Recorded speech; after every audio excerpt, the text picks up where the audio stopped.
Hey guys, welcome to LoveCast, the Boys Love podcast, where we talk about everything related to boys love. I'm your host Pixie, and with me are my co-hosts Alexa and Coco.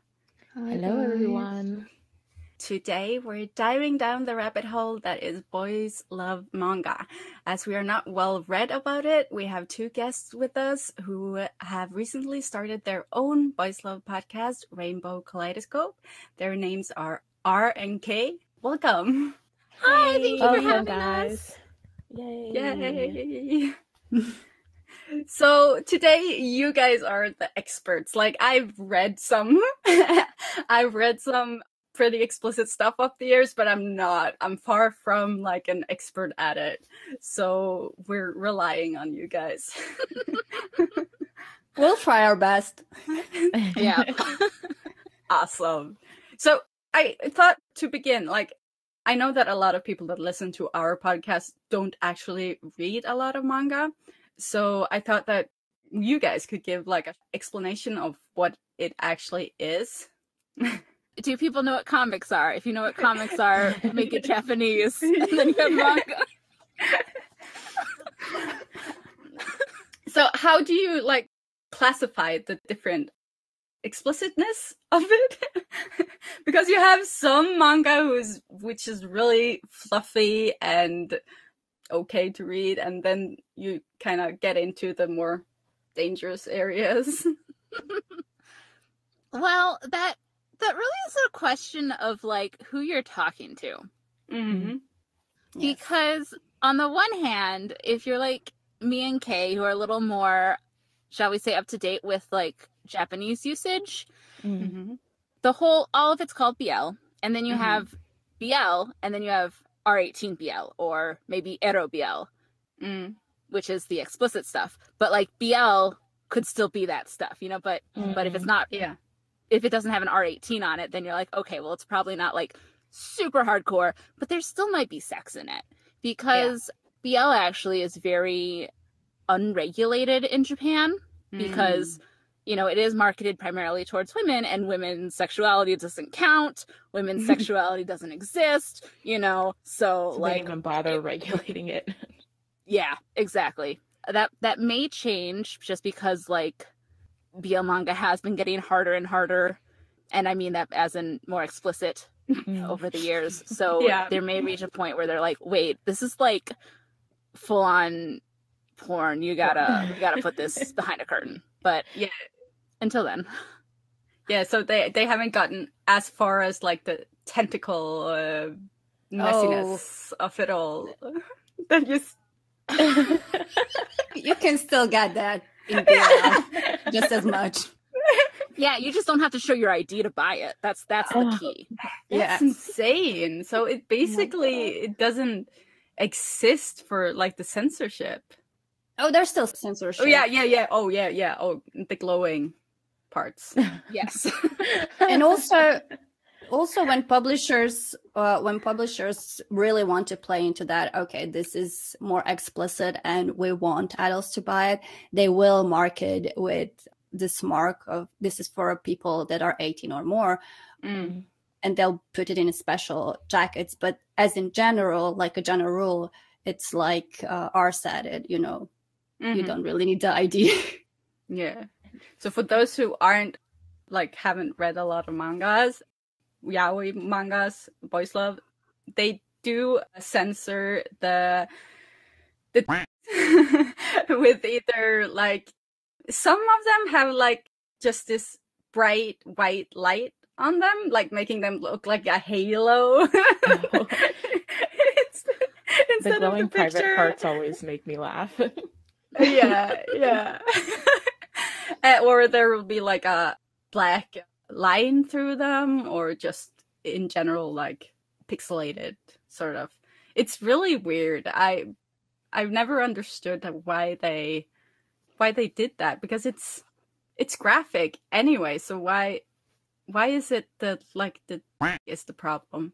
To bring it a little bit to your expertise, I was really surprised when I was watching tarn type and all the alcohol was blurred out. It's like, well, obviously they're drinking alcohol. Mm. So it's not really any different than that. You know, it's like everyone knows what's going on, but it like still meets the legal standard for censorship. And like a lot of Asian countries do have much stricter rules on pornographic material than a lot of Western countries do.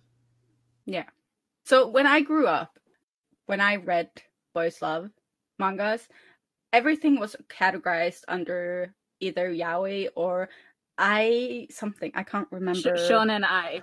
Yeah. Yeah, this is where you get to, it depends on who you ask. Because there are still people who use those categorizations. And not to go too much into a history lesson, but they're both rather outdated. Yeah. Yaoi started in like the 1980s. And it did refer to often fan doujinshi specifically, pairing characters from established relationships. It's not relationships, from established media like shonen manga and stuff like that. You know, manga for boys, comics for boys. Yeah. And then in the mid 90s, that's when like BL came around. And so everything pretty much switched to the BL label. For shonen ai, it's primarily used to refer to like the 60s and 70s. Okay. So it's also fair to say that both labels were much more widely used in the West rather than in Japan. They were also used in Japan, but in the West there was these two labels kind of made the difference, what was more explicit and what was not. I don't think did we say that yaoi was used for the explicit stuff and shonen ai was like they kissed and that was it? I don't know if we probably made that distinction. In the West. In the West, yeah. I mean, at least the parts that I was most familiar with, they made quite distinct. They made clear distinction between those two. Like shonen ai was always used for works that were like super fluffy, nothing sexual happened, and yaoi was used for sexual stuff, which I think left quite stigma on a lot of BL nowadays as well. Yeah. In the years, I've been reading on and off BL manga. Like everyone else, I started reading scanlations because obviously back then you couldn't get any official ones. But now there are actual sites that you can go to get official ones that you can support the artists, finally. Which ones do you primarily use? And for online reading and for like buying to have like a paperback thing? Well, Kay mostly reads in Japanese these days. Oh, wow. Yes. That's awesome. So she can give you all the Japanese sites if anyone wants those. Do you want to give some? I mean, you kind of made an intro, so I was like, yes, go for it. Okay. Share your favorites. Well, when I started buying BL, I actually started buying Japanese right away. Before that, I bought a lot of translated manga as well. But yeah, when I started buying BL, it was Japanese only. And I think I first was buying the paper stuff, which was mostly through honto.jp because they were sending all around the world and you could choose different kind of shippings. And it made it a lot cheaper for me, especially because I have to pay the customs as well. But nowadays, I just kind of defaulted to ebook Japan just to have a centralized digital library. This is for the commercial works, but for self-published works, I mostly use Pixiv Booth store because it gives the biggest share to the authors. But if they're not selling through the booth, I sometimes use some other links, some other website that the authors link. Yeah. But if I had to recommend anything, I would probably recommend those two websites. Yeah. Awesome. Just to add on, I feel like just the obligatory people still read scans. I know. No. What? No. Okay. No, sorry. People out there, I know, still read scans. Kay and I don't, but we know other people do. And just if you are reading scans, just go and throw some money by buying that Japanese edition. Yeah. ethically consume as much as you can. That's what I would recommend.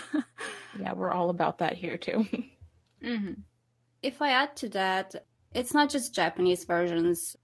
If you buy at least, I don't know, one manga per month that was translated into English, it will help a lot to a wider spread of the content, you know. And it doesn't have to be BL. You can buy something else too if you really love it. Yeah. Specifically for English licensed works, digitally, I read a lot on Futekia. It's a subscription service. It's $7 USD a month. Oh, that's not You can get it at a slighter price point if you pay for more months at one time. But they have over 200 titles right now. So they have a rapidly expanding library. Highly recommend all sorts of different types of titles. Futekia is an online subscription service for officially licensed boys love manga, determined to connect fans around the world with English translated BL legally and conveniently. Futekia empowers readers to support creators and the manga industry. Readers who subscribe to Futekia and pay a flat monthly fee will have access to their expanding library of English language manga. To subscribe, please click the link in the description below and create an account. Back to the podcast.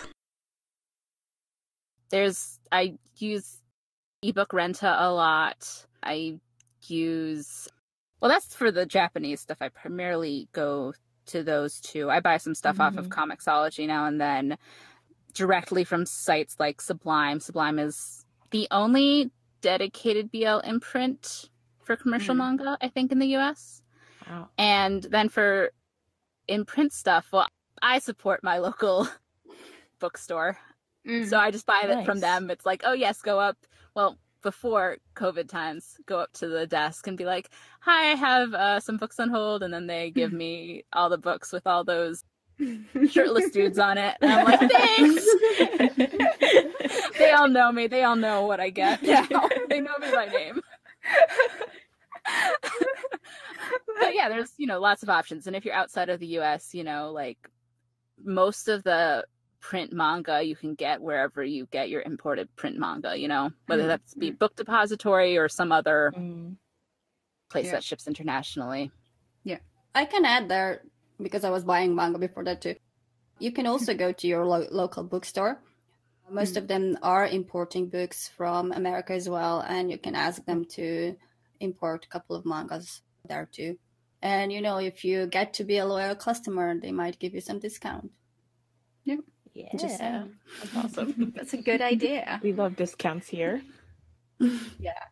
When I started reading boys love mangas started looking for official ones, I started through Bookwalker. Yeah, that's a good one. But it is more expensive than like the subscription sites because you have to pay for each book you get. But it's not that bad, and they give you like extra points every time you buy a volume, so you can save up and get discounted on future ones. You can also gift via Bookwalker, which is amazing. I love Bookwalker for that. Everything else, it's like, well, I can't give you that because it's only on Sublime's website. I can't give you that because it's, it's only accessible to the US. But Bookwalker, nah, that's great. Yeah, and they've really started putting more titles into their boys love category. So that's great. Yeah, it's still not up to par as other services, but it's growing, which is nice. And they have all the major publisher stuff, Kodansha, Seven Seas, Sublime. Well, not Sublime. They have a couple Sublime. Yeah. And you can request mangas from them too. So I'm curious, just to take it back a little bit, how did both of you guys get into reading BL mangas? What brought you to the genre? Katie, you want to start first, or should I? I can start first, I guess. Okay. Well, it kind of went hand in hand with how I started reading manga as well. It's like when I was a little kid, I watched this anime called Sailor Moon, and I think most of us knows that title. Right. And later I found out that there's basically this whole comics section that usually serves as the material for anime adaptations. And yeah, let's see what the source is like, because source is usually better than the adaptation. Right. And some of the first mangas that I started reading already had this B plots with gay characters or some gay couples. And yeah, then one day a friend of mine kind of got me into hold this thing like, hey, here is like a story that's just, you know, boys loving boys. And yeah, I just went downhill from there. That's like how I actually got into it. But I guess it kind of appealed to me, and I started reading more and more of it over the years. For me, I have to thank my older sister, the local library, and Gundam Wing. So to start, you know, I got into a lot of like Japanese media because my older sister was into it. And so we, you know, she wanted to watch like the shows that were airing on Toonami. So like, Gundam Wing was started on Toonami, and then I started watching that along with her. And then I went on the internet because I knew what fic was by this point. I don't know how I knew that, but I knew what fic was, and I started, you know, looking for Gundam Wing fic, and that's when I found Slash. So that was like fascinating and eye-opening. And then my older sister checked out some manga from the library that was explicitly BL. And they were the first BL manga titles in the US, Fake and Gravitation. And I was like, oh my God, it's my Slash fic, but in comic form. So from there, that was my start. And then it was just to the internet again to find more. Nice. I don't think I actually explained, like I've explained how I got into BL, but I don't think I actually explained how I ended up finding, because I found Gravitation and then ended up reading Love Stage. But before that, what got me into looking for Gravitation was that I ended up somehow, because I was watching Naruto a lot. And for some reason, I thought that, okay, we're going to take a deep dive into like the anime world. And I was wondering, like, I think I was 16 or something. I'm just, does it get a little more explicit than this? So somehow I downloaded from LimeWire. That's Black. Oh wow, LimeWire. I ended up downloading Black Bible, and I don't know if you guys know what that is. No, it's not BL. It's not. It was very traumatic for a 16-year-old. Oh no! Oh my god! Okay, now you have to explain. Yeah, Black Bible is hentai. Oh no! With like schoolgirls, and I remember like sacrifices and blood, and yeah, it was very graphic. I think that at this point, Black Bible is considered the most memeable and classic hentai anime ever. Like, yeah. You know, when you see their school uniforms, you know right away that's Black Bible. Yes. No, I've heard a lot of people who somehow just ended up downloading Black Bible without knowing really what it was. So, oh god. Yeah, so I ended from Black Bible to finding Gravitation and just getting a deep dive into the yaoi world. And I started on the really explicit site. Like, Sounds like it. Thank God my parents never went through my search history, because that would have been holy. I feel that, respecting that folder with my name on it, you know, not going in there. Yep. Yeah, so that was my beginning. It didn't start out on the softer side. I just went right into the Head hardcore first. side. Yeah. That's very fitting for you, Pixie, I feel like. Right? I feel like a segue into this, because I started on like the heavy side, I also ended up in a very controversial side of BL as a general. Like there's a lot of, if you're new to reading manga and reading BL manga, you should be aware of being careful. At least if you have things that trigger you easily. Mm-hmm. Because there's a lot of like tentacles and there's incest and yet like typical like Japanese hentai has these topics too, and you kind of need to watch out if you are a little sensitive. a lot of BL is erotica, so any type of erotica you would expect to find, you'll find it in BL. So that's just if you know you don't like something, then make sure to read reviews, read tags. That can also help you find things that you do like, if you do like those things. So yeah, it's all over the place. It is.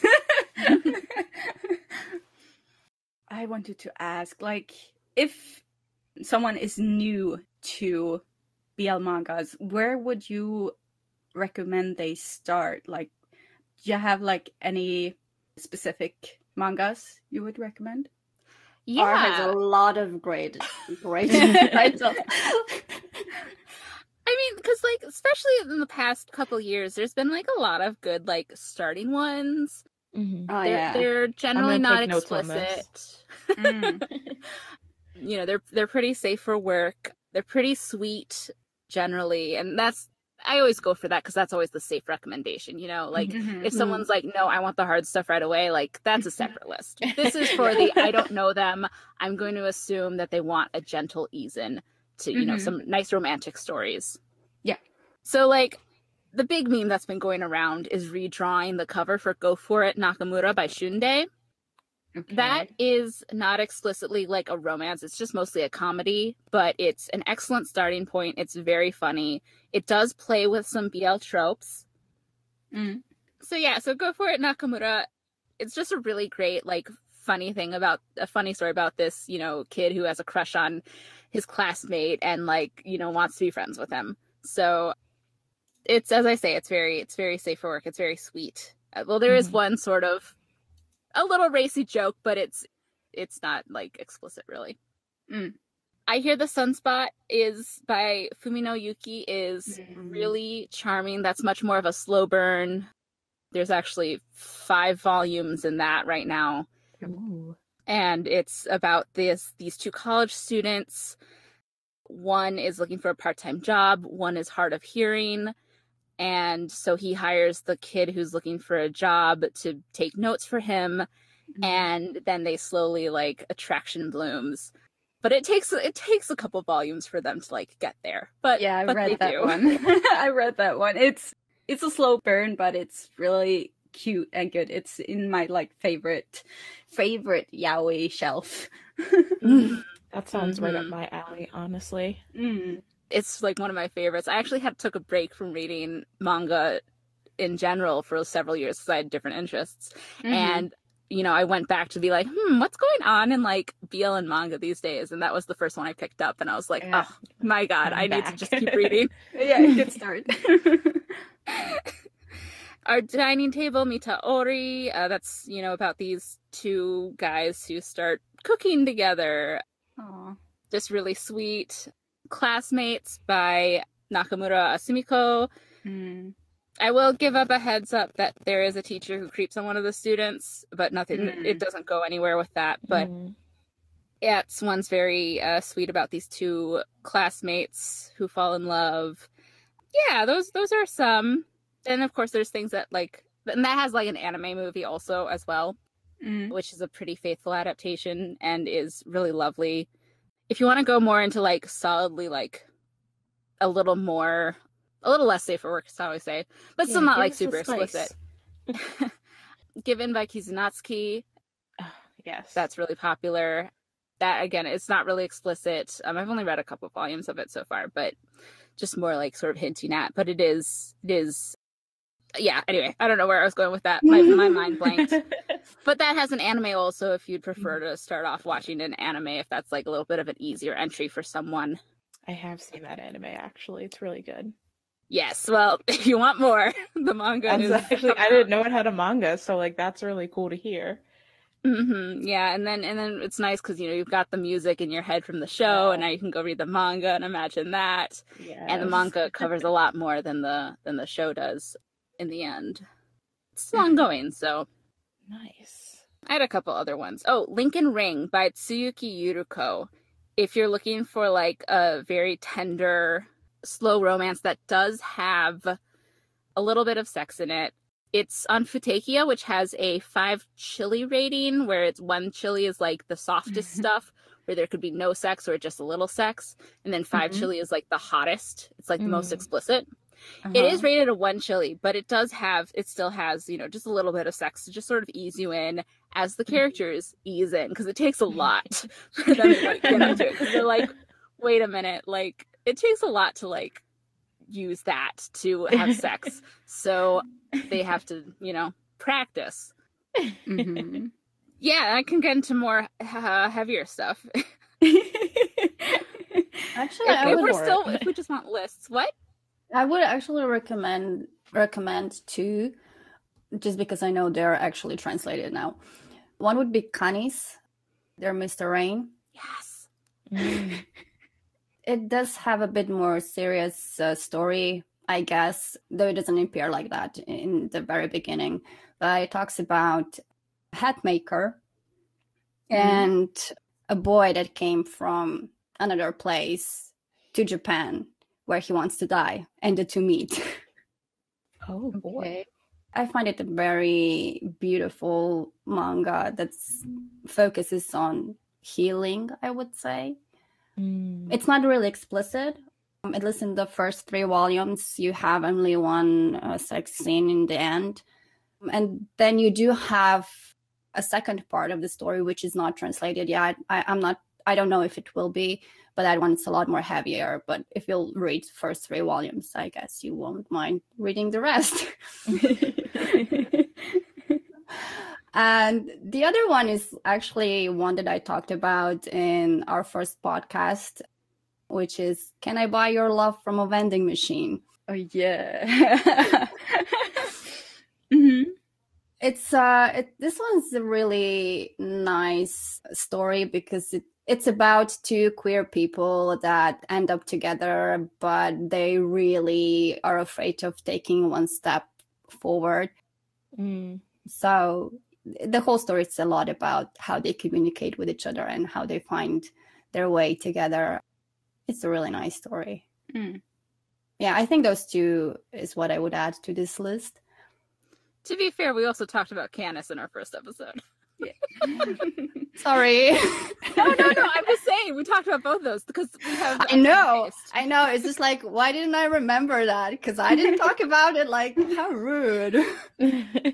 I wanted to give one because none of those were very sexy. I wanted to just give like 1 or 2 like more explicit ones. Pink Heart Jam by Shiki. I actually haven't read the 3rd chapter yet. It's a simulpub. It's like the only BL simulpub that's going on. So we get it at the same time that Japan gets it. And that's also on Futekia. Nice. And that is about these 2 college students. One finds out that this upperclassman actually works at this sex shop. So he starts visiting there. So that is a little more sexy, but I find it's still a very sweet story so far of what I've read. So it'll be interesting you can jump right in with the first 3 chapters and then wait for the 2 or 3 months until the next one comes out. And then one last one, Secret X by Meguru Hinohara and its sequel Therapy Game. They follow 2 different couples, but one couple is they're both the brothers of the other 2. So like they each have a brother and they hook up in the sequel. Secret XXX is about this guy who really loves rabbits, so he starts working at this rabbit shop, and like the owner takes an interest in him, or he takes an interest in the owner. Goes both ways. And that one's really fun and sweet. And then Therapy Game is about their brothers. So, you know, my favorite thing about BL mangas are the very innovative storylines in a lot of them. So one of my favorites that is actually, I thought it was more explicit than it was, but I've reread it a couple of times and it's not that bad. They don't show any body parts. Actually, they show that they do get naked and they're doing it, but it's not like you don't get the glowing halo lightsaber. It's The Vampire and the Virgin Rose. I don't know if you guys have heard of it. it sounds vaguely familiar. Yeah. It's about, like, it's an alternate universe where vampires are, like, a part of the general public, and the main, like, full breed vampire, he has sex with people before he eats because it's more delicious, as he says. But like the artwork in it is so beautiful, and it's a pretty cute and story, and I really really recommend it to people if it's a good segue into a little bit of more explicit, like it's a good door to the explicit stuff without being too graphic. Of course, if you do want to jump into the super graphic stuff, you know, like go pick up like Megane, a Megane title, who's the pseudonym of Fujita, who does Wotakoi, if you've heard of that. Those are raunchy. Oh yeah. Okay. Huh. So what is the weirdest BL manga you've ever read? Weirdest? Okay, I got it. Yep. Okay. This was one that I read way back when. It was when I was still reading scans, when I was a teenager and too young to be reading this kind of thing. Mm-hmm. And actually, it only recently ended after like 22 years. Wow. Whoa, It was called Shinsubu, I think, or Shinbutsu or Chinsubu. I can't quite remember. Oh, I know which one you mean. Yes. Okay. So this is one about some high school students. Mm-hmm. And like when they wake up, like one of them is in the other's. What?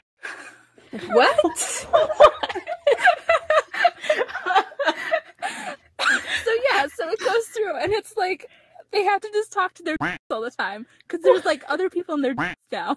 What? How does that work? It just does. Oh my Okay, God. yeah, that's weird. Out of all the things you could have said, I would not have expected that. And the weirdest thing is it works and it's kind of sweet in the end. Oh my God. Is that Nase Yamato? Yeah. Okay, Yeah, it okay. was. I thought it is was her. Yeah. Oh, that's funny. I'm thinking of like what was the weirdest one that I read, but the first thing I thought of when I heard the question, I was like, is there anything in BL that's really weird? Like, isn't everything in a way weird and not weird at all? Because like, because I mean, that's also why I love it. Mm-hmm. I could talk probably a lot about the gross part of BL, but I don't think you want to hear that because but weird in a way, like our side right now. I mean, she did a very good pickup. I would quite agree with that one, actually. Yeah, there's a lot of weird topics floating around. I think every manga I read, I think like, okay. I saw recently the whole, what was it called? The one with the wolf and his adoptive father. Oh, I saw you retweeted something about Yeah, that. I thought that was so funny. Yes, the one Which about one? the guy whose beast's son wants to mate with him. Yes. I've read that Fun. one. Well, I've not finished it, but I read quite a good chunk of it, and it was. I mean, I enjoyed it, but also like, there is like forced stuff in it if you're not into that. But he's like very worried about like, oh no, like have I corrupted my son by like adopting him? Like he should go be with other beast people. And it's just like he's such a doting father. Which is so weird. Yeah, I actually did enjoy it. Like the premise of the whole story sounds really off, but it's a good read if you don't mind, like, okay, he's technically a beast and the other guy is his adoptive father. And yeah, you kind of need to put your morals aside for that one. Well, like that's one thing I love about BL is that there is, I mean, we said it earlier up top, that there is just like such a variety. Like you can always find like your thing, and it's only like exploded in, the last 10, like it keeps growing, I should say, in the last 10 years, like all that's available, so I think it's cool. Yeah, I agree. Okay, so just because we can, what is like the most explicit one you've ever read? That's impossible to say. Yes, it's impossible. Because it's like a lot of them, it's like, as I say, a lot of them, it's like, oh, it's full on like, I think it's from Escape Journey by Okuretsu Tanaka. There's this panel that like Sublime, the publisher, likes to bring up now and then. That's from the point of view of within the like the top is like spreading his hole, and like you see it as if you were inside. Oh my god. So it's like there's that, and like there's always cross sections, so you see the in the body, and some of them it's like, oh, there's the barest line over the barest line over the it's like thing. Yeah, and you got the nice good zoom ins, so yeah, there's a lot of filthy stuff out there, like filthy in a good way as in explicit. I think it's also, I mean, there's also that, but also as you as a reader, what do you perceive to be like really raunchy? And yeah, it also depends on the reader. Yeah, that's true. What is your favorite explicit manga? That's still impossible to answer. Okay, one of your favorites. Well, I guess I'll go with Escape Journey just because it's there, just because I thought of it. It still has a pretty strong story alongside when the sex comes up. It is very raunchy. It's about these two college students who used to be high school boyfriends, and then they meet as freshmen, and then they sort of like rekindle that romance and have to decide, like, are they actually going to like make a second go of it or not? And then like the next two volumes are about like whether they want to come out or not. I do want to just give that a caveat because the first volume does have a scene where one of the characters, they're in the middle of an argument, and one of the characters does try to assault the other, but he immediately regrets it. Okay. Yeah. And they make up after that. But just so people know going in. But yeah, like I used to say that Okuretsu Tanaka was probably like my favorite mangaka for really explicit stuff, but now not so much because I realized like she draws butts really flat. And I want a round one. I want a nice round one. Like Ikuyasu. Yeah. Oh my god. Ikuyasu.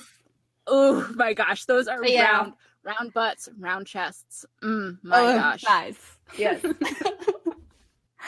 Yeah, I noticed that like the art style of a lot of the mangakas are really important for the story. I have issues getting into a story if the art style is sort of falling flat. For me, it's not that much for the story, but if there's a sex scene, art must be good. Like, it must be good. Yeah, I agree. I'm willing to forgive quite a lot because BL manga tends to be sort of a seen as, for better or worse, a training ground for some artists, you know, and so like, and I want to encourage new artists. So, you know, even if they're not as technically skilled yet, I'm willing to forgive quite a bit in the art department, actually, so long as, like, if there's something else I like about it, like if the characters are fun, or if I like the story, or, you know, if it's a sex scene, if it's like, you know, a more unique kink or something that's being explored, you know, like I'm willing to forgive a lot in the art department. Yeah. The only thing that really, really puts me off, if the manga is more text than pictures, almost. That has happened a few times. Like, you put out the first page and it's just wall of text, and you can barely see like the drawings. So you just need to read more Western comics, and then you'll go back to manga and you'll be like, oh my god, there's no words, this is so great. Because my gosh, I got really big into superhero comics, and I was reading a lot of like 60s and 70s comics, and oh my gosh, so like everyone knows who Stan Lee is, right? Stan Lee could like not stop narrating every single thing. It was like, oh look, someone punches someone on the page, and then he goes, Peter Parker punched him, but then he kind of regretted it. But anyway, this is some more exposition that is unnecessary. Oh, come on. Like Yeah. Yeah, and then you go back to manga and it's like, oh my gosh, There's no like, words there's here. 100 words on this page, and like in heaven. It's nice. Yeah. I think that helps also with manga generally being done by the same artist and writer than like a lot of like superhero comics, for example, or even creator-owned comics in the West, like stuff out from Image, because you do have the artist. Yeah, because the artist is both the artist and writer rather than two different people. Like, they know how to craft the story, how to mix the art and the words, whereas artists and writers can sort of end up working against each other. Right. Yeah. So. That's true. I have like a really weird, that's a weird start to a sentence. No, there's this manga, BL manga, that I actually, at first when I read it, I was like, oh, okay, this is just smut. There's nothing more to it than it's just a lot of sex. Sounds up my alley. Oh, yeah. But then you come a little further into the book and it starts throwing these psychological aspects at you. It gets really actually deep. Okay, the title too is really, if you see this title, you're just gonna think it's full smut. Public sex. Oh my god, I need to read that still. But yes. Oh my god.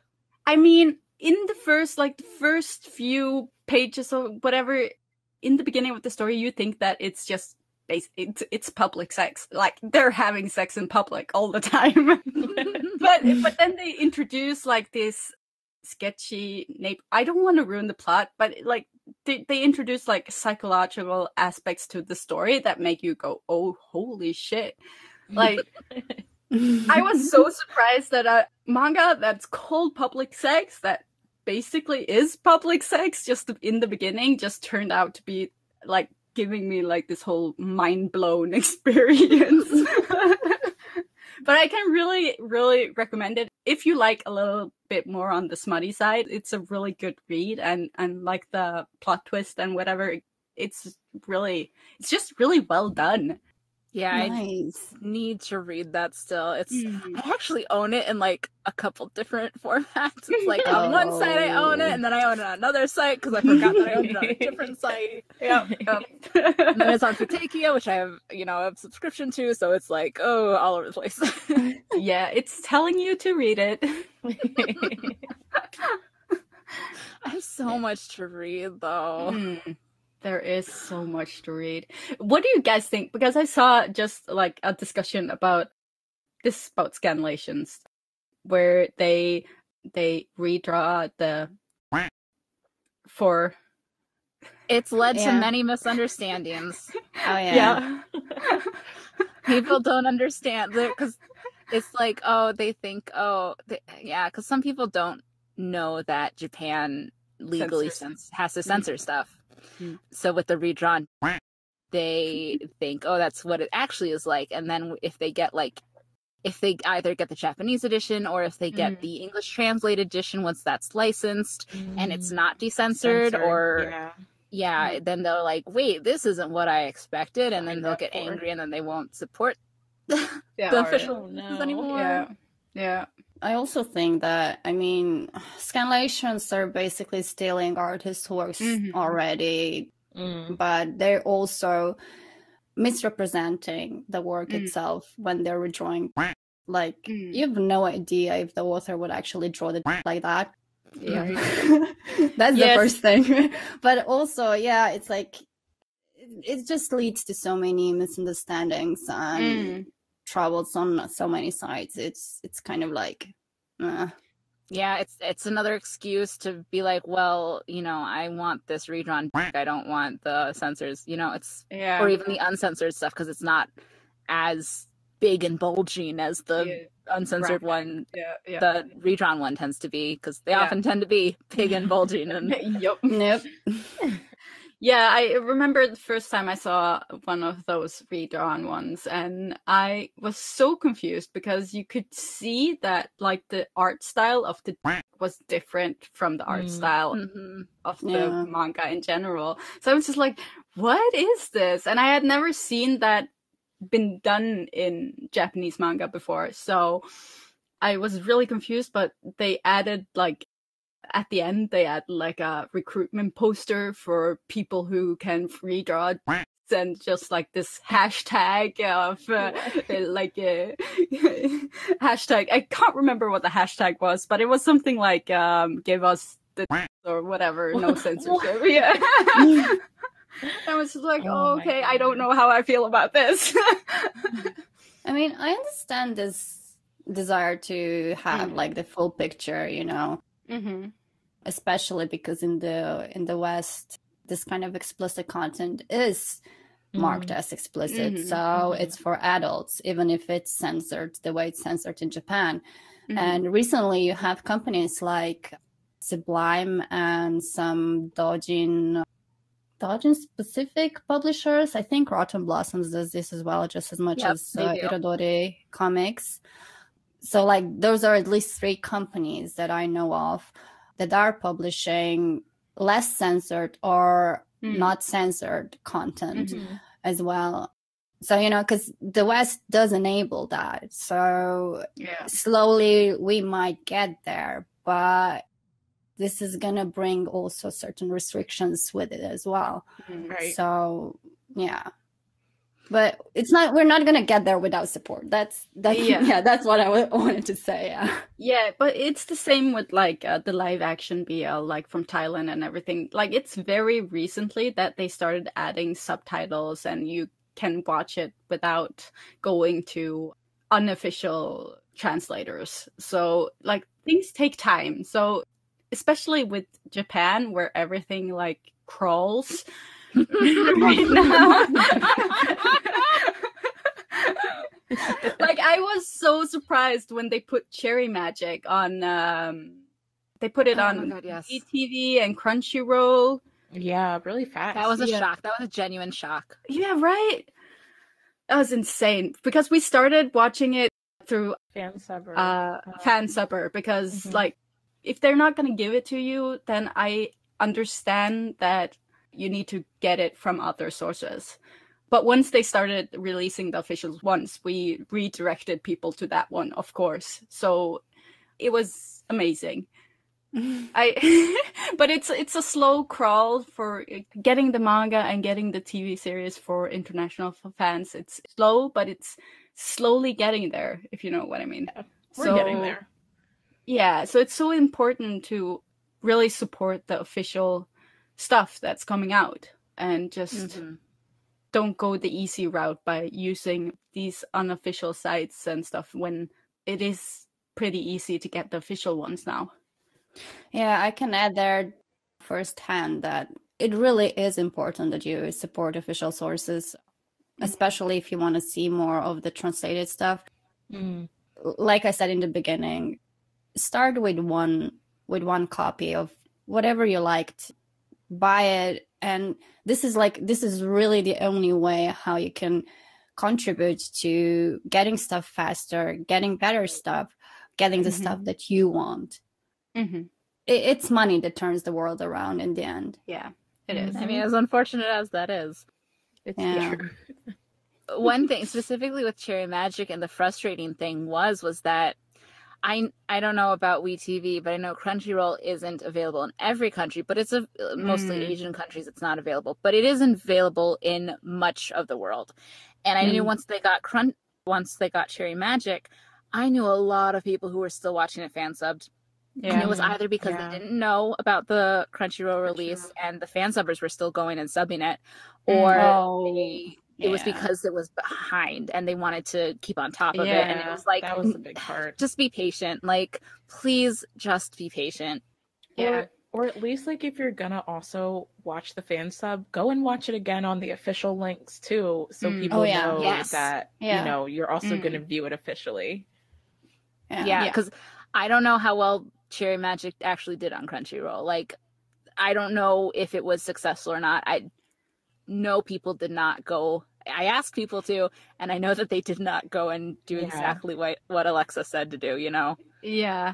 At our end, we noticed that a lot of people didn't go to Crunchyroll because they were so far behind the official ones. Like VTV, they were on top of it. Like with the Whip Pass, you could get like the most recent episode.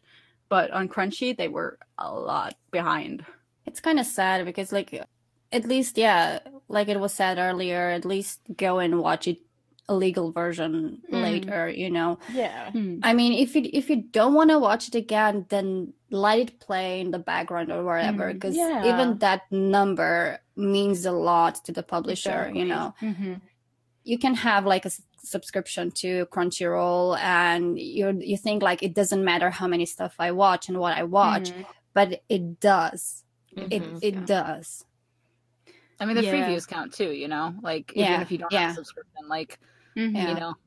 Yeah, numbers is what, like, makes this run. And a lot of people, when they're watching Thai BL or whatever on WeTV, when they release a Whip episode, and usually there are uploaders that put it on YouTube, and people go watch it on YouTube. And they don't realize that the producers or whatever, they are losing a lot of numbers that can make it possible to make more quality content, because they need those numbers to prove to sponsors and everything that, like, this is popular, this is not what we should, like, do. And unofficial, like, uploads won't be counted into that number, right? Obviously. So it's so frustrating to go to YouTube and search up, like, Manner of Death, which finished like recently. If you go to YouTube, you can find every single episode there, and unofficially, and it has a lot of views. And you're just like, okay, what if those views were on VTV with like proper? Because you can get it for free on VTV in most countries. So it's really frustrating. Yeah, and I have appreciated a lot of people who have recently been pointing out the double standard when it comes to Western media versus Asian media. Because especially, I mean, all TV gets pirated. So, but specifically with like the comics, like there's a lot of backlash if a Western comics, especially an independent artist, if their stuff gets uploaded somewhere, or if their fan art gets reposted, you know, there will be a lot of backlash with that. But when it comes, if it's an Asian creator's work, those same people will go and consume it illegally, just, you know, and not make any effort to buy a copy either. So it's like, there's a lot to unpack there. And it's like, you can no longer, they can't make the claim anymore that stuff isn't accessible, because we see that so much of this stuff is being made accessible now, and people still don't take advantage of that, which is what makes it so frustrating to see them keep going and continuing to watch it illegally or consume it. They justify it by saying that they're making it popular by watching it and talking about it, but they're no. Yeah, that's not how it works. Maybe that did happen a little with Cherry Magic though, because it did get it was international like attention that did bring it at least to Crunchyroll. I don't know about WeTV, but Crunchyroll wouldn't have done it otherwise. But Yeah. as I said, the issue was the ongoing piracy after that still. Exactly. And I think, like, we as a community, we need to get really comfortable with acknowledging that we cannot consume all media, that there will be certain titles that we will not be able to get, we will not be able to read, we will not be able to view, but there are so many others that we can, you know. So okay, I can't get, you know, Momichupa Opabu time, like, we'll never see an English release, let's say, but I can read Ikuyasu's other works that are in English. I can read other manga that has well-endowed muscle men, you know, getting rammed by a variety of others. So, you know, yeah. Yeah, there's a lot of BL manga out there, so you can find something that's similar. My main issue with buying BL manga is that I hate having to buy something when I don't know, like, the art style or in general how it starts. You know, I like it when they give me a preview. Because start then going to the digital sites, then you can see the previews. Yeah. Figure out which is the sample button, and then you can click that. You know, like, I often go to, like, Renta just because it's easy, just because I know how to use it. And you can log in with a Google account, you know, with your Gmail address. Yeah. So, you know, I just find the title in Japanese, or I just go and browse the BL section, which is helpfully just as a capital B, capital L. And, you know, you can just go and look through the first few pages. There's other sites you can do that with. But yeah, definitely like just browsing the digital, because I do prefer to buy things in physical, including Japanese media. But I often go to the digital sites first just to, like, see those previews. It's good tip. Yeah, and even English publishers started posting a lot more longer samples of the works. So it's you can sample quite a lot of the work before you decide to actually commit to it and buy it. And Futeki, the whole first chapter of many works are free to read. Oh, that's nice. Nice. Yeah, because the problem I have with BookWalker is they give you a short preview, like a couple of pages, but they don't have any trigger warnings or any ideas of what is going to happen in books, except for, like, a short introduction. Yeah. I think you said pretty well. You're probably searching for any kind of trigger warnings or tags or, you know. Yeah, there are no tags whatsoever, so you don't know what to expect. You don't know if it's a very explicit one or if it's a basically soft one. So that's, like, one issue I really have with BookWalker. You don't know what to expect when you buy something there, so you just, like, need to buy stuff and read it. So the thing with BookWalker is that it's basically a Japanese company, and in most Japanese websites, you don't really have a detailed description of what's going to happen in the story, except for some very specific website. I know that the DL side, which is specialized in self-published works, they have a lot of extra tags that you can refer to. In this case, it's at least the Japanese fandom usually goes to other websites that are dedicated to reviewers or where the community gathers. One such that's quite famous is Chill. And I think the tags there are pretty decent. Even you have, like, really long reviews there as well. Awesome. That tells you pretty much everything you need to know about the work. And this is how people in Japan navigate this part of process of deciding whether they'll buy something or not. So yeah, in case of BookWalker, I presume they didn't implement any kind of tags because they're the Japanese company. So yeah. Counterpoint, most media doesn't, though. Like, like, you know, that's true. Yeah. I go, you know, I have to go to the bookstore, and, like, if it's not shrink wrapped, then yeah, I can flip through. But, like, if I am expecting for a more mature work, then it will be shrink wrapped, you know, like Sex Criminals or something like that, you know, like that's, so, you know, that doesn't have any tags on what goes on, you know, there's just the blurb on the back. So yeah, you do have to go to third party sites for pretty much any kind of media you want, or ask trusted people, people you trust. Yeah. Alexa, you haven't like read anything. Is there anything like you are thinking about? Well, yeah, my main questions, which we kind of already covered, was like the stuff about yaoi for beginners and that kind of stuff, because I really like, since following you guys and doing this and stuff like that, I've really been a lot more interested in it. So I'm definitely gonna like listen back to this and take down some of these titles, but I am excited to like jump into it, kind of, because I think my thing was like, I always equate manga with like reading novels, which I can't really like have the mental capacity for these days. But like I realized that it's like not a novel, it's a lot different, and the art I think would help break it up a lot. So I don't know, I'm kind of excited to jump into them more now. And like, if you want more personalized recs, just like hit me up. Like, those were very like generic. I don't know these people. I'm just gonna like give some titles. Like that's my stranger rec list. Because some people they're like, no, I want X, Y, and Z, and then it's like, okay, that gives a whole different. And here's the list for you. Like, if you are thinking about reading, if anyone is thinking about reading Boys Love Manga, you should jump into it, because there is something you're gonna like. There is so much of it that you're gonna find something that you love.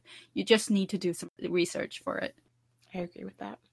And we can put like the titles we've talked about, we can put them in the description, so not everyone or people don't have to try and figure out themselves. Especially if you're not like familiar with how Japanese goes, and then you're like, I didn't get that name. Yeah. And we'll put the list of every place you can like go and get your manga, so it'll be easy. A good website to check out is Oendan Blue. It's growing. They have over 1,000 titles added to their list so far, but they are focused on licensed works. And there's a forum if you want to join a forum and find a community of people as well. Nice. But yeah, you can look through there. That has lots of tags. They were really trying to be like the chill for English licensed manga. But they also have like other things. So they've been adding like Korean titles. They've been adding games. So they are expanding also like what sort of types of titles they list on there. And people leave reviews. So I would say that that's like a good like starting resource to check out. I recently saw that Salmon, who wrote Manner of Death, they're making her book into manga. Really? Oh my gosh. That's exciting. It looked really good. They made like a preview. They just started making it. So they put up like a couple of pages as a preview, and it's really good. It's really well drawn.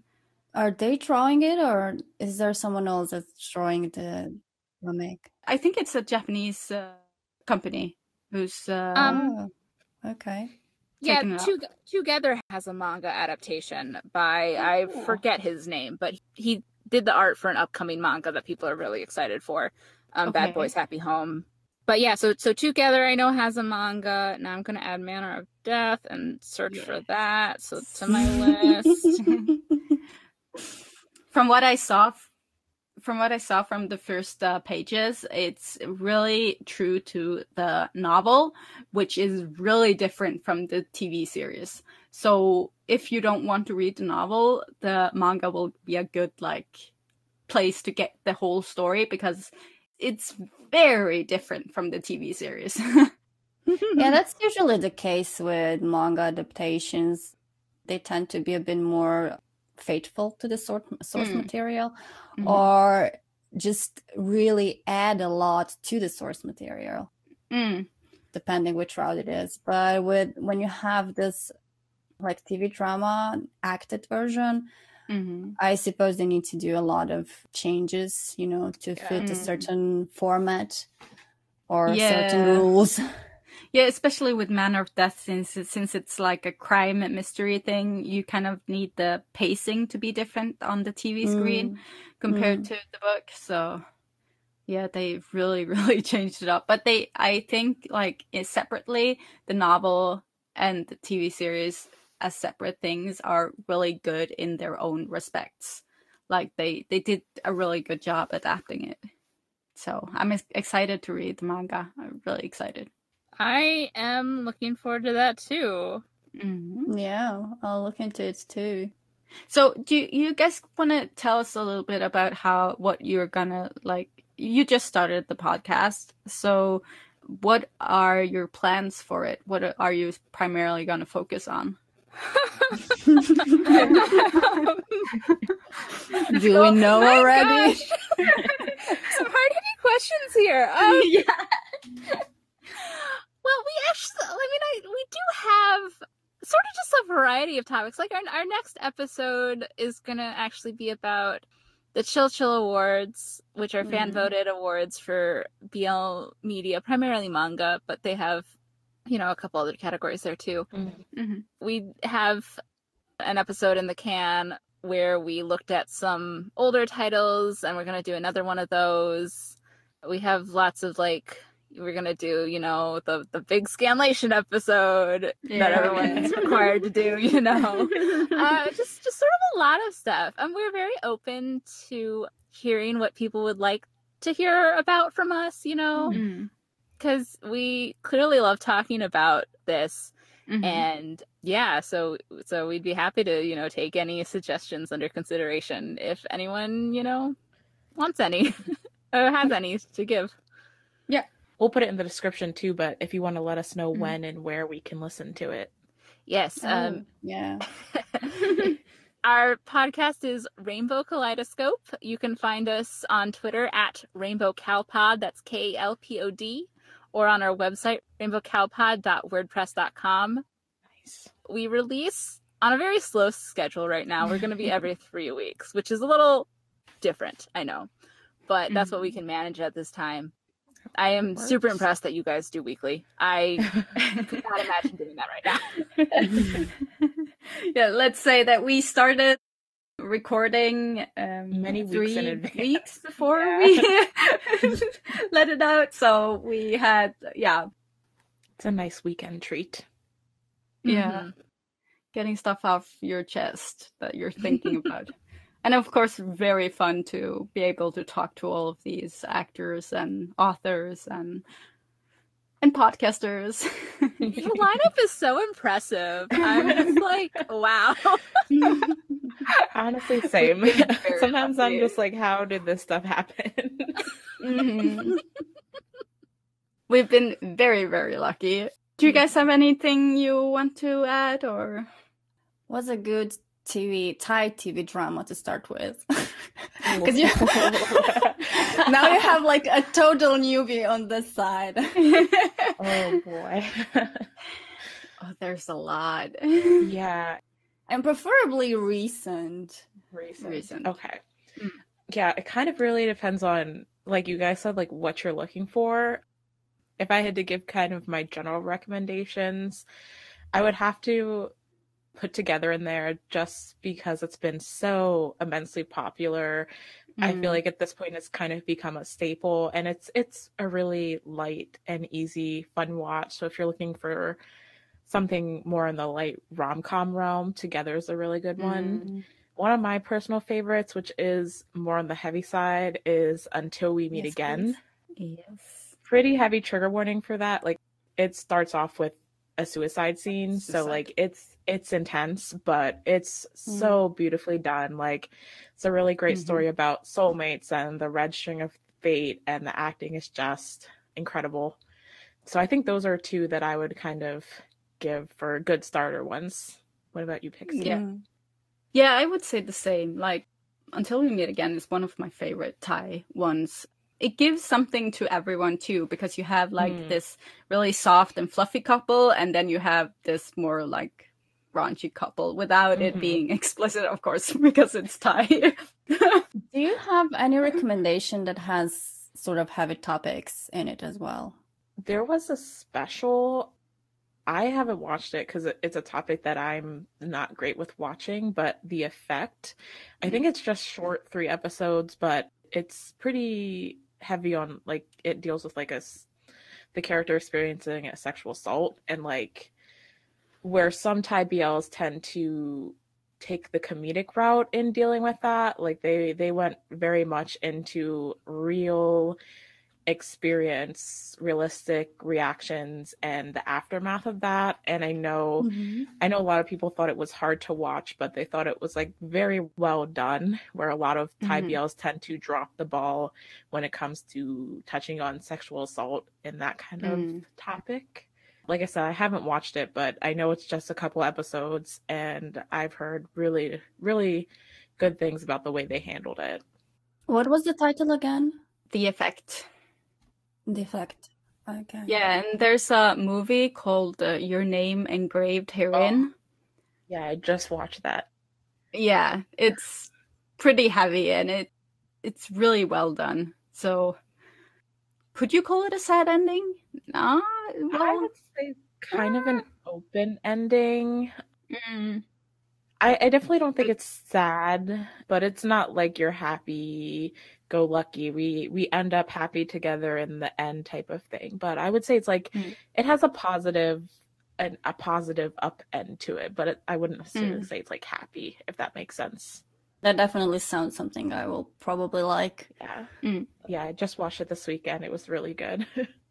And if you want to like get a little bit out of Thai BL as well, like for Filipino BL, the series Gaya sa Pelikula is... Oh, you'll have to send me. Yeah.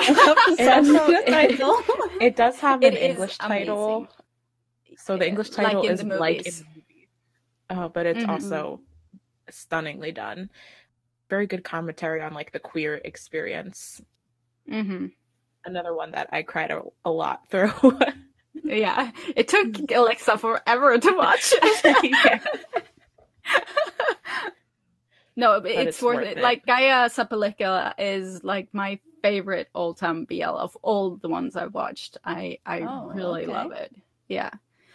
And if you want something a little more lighthearted that makes fun of the industry, right now, Lovely Writer is airing. They've aired 3 episodes. I gotta really recommend that. They are really making fun of the industry. That kind of reminds me of another.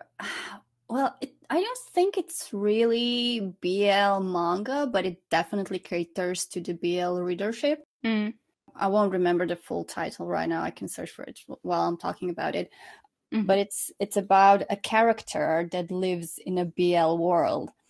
And he's like, yes, I know I'm in this world, but I don't want to be with a dude. I like girls. So he's like really avoiding any kind of trigger, flag raising situations, like, and pushing other dudes into that. It's really funny.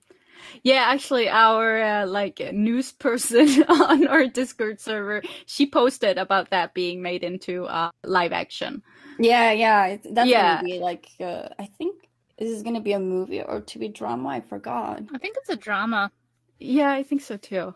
So that's one of rare titles that I think it should work really well in a TV setting. So I'm really looking forward to that. Same. Cool. That's gonna be so funny. I did read like a couple of pages before when I had time, and it was really funny. Obviously he is doing everything to avoid being in a couple. So yeah, no, it's funny when you have shows that like kind of are taking all of these tropes that you kind of are sick of and just making fun of it. Yeah. See, okay. I don't think I could ever be sick of a trope. That's valid. I love everything. It's not. I don't really think it's that much of like you being sick of them, but just putting them into a different setting. Yeah. It's more like kind of turning them on their head. Poking a light fun out of the situations that we all know, we all love them, we all want more of those. But also sometimes it's nice to make fun of that as well. Yeah, I mean, true, fair. We've said it a couple of times on the podcast too. Like the Taiwanese show We Best Love, it's such a tropey show. Like they are using all the tropes, but they are doing it right. Like they were really like making a really good story out of it. So it's always, even if you're using tropes, it's more about how you're using them than the fact that you're actually using them. And the tropes are actually a very good entrance point for the story to start rolling, because sometimes it's kind of difficult to do all the setting. And if you don't want to deal with that, let's just put one trope in here and then I'm going to deal with the meat of the story. Yeah. So, yeah. Oh, also, if anyone's interested, the manga I was talking about is ZIBL Ninaru Sekai versus ZIBL Ninaritakunai Otoko, or roughly translated, a world that will definitely become a BL versus a man who doesn't want to become a BL. I love it. It's so original. Yeah, it's pretty funny. I definitely recommend it. Yep. Especially since it's getting a TV drama too. Yeah. Thank you so much for having us on. It's been such a fun time. Yeah, we had so much fun. Thank you guys. Thank you too. All right. Well, if you want to find me other than just on my podcast, you can find me at Boys Love Party, all one word. I mostly tweet about manga, but I also tweet about other BL comics, like Korean ones. Very, very occasionally, I will also watch the occasional BL show. I'm still, still trying to find the time to sit down and watch season 2 of Tarn Type, which with like DVD, or I should say home release pre-orders closing soon, I need to get on that so I can decide if I want to buy that or not. But sure. Yeah, that's where you can find me. Feel free to ask me for any recs or anything like that. I'm always happy to chat with people. If you do need hey, I know you read such and such, or have you read such and such, and if you need content notes, I'm happy to provide them as best I can, etc. Anything. I like such a wide variety. I have not met a BL I haven't liked yet. That's good. And you can also find me on Twitter at Tarina_I.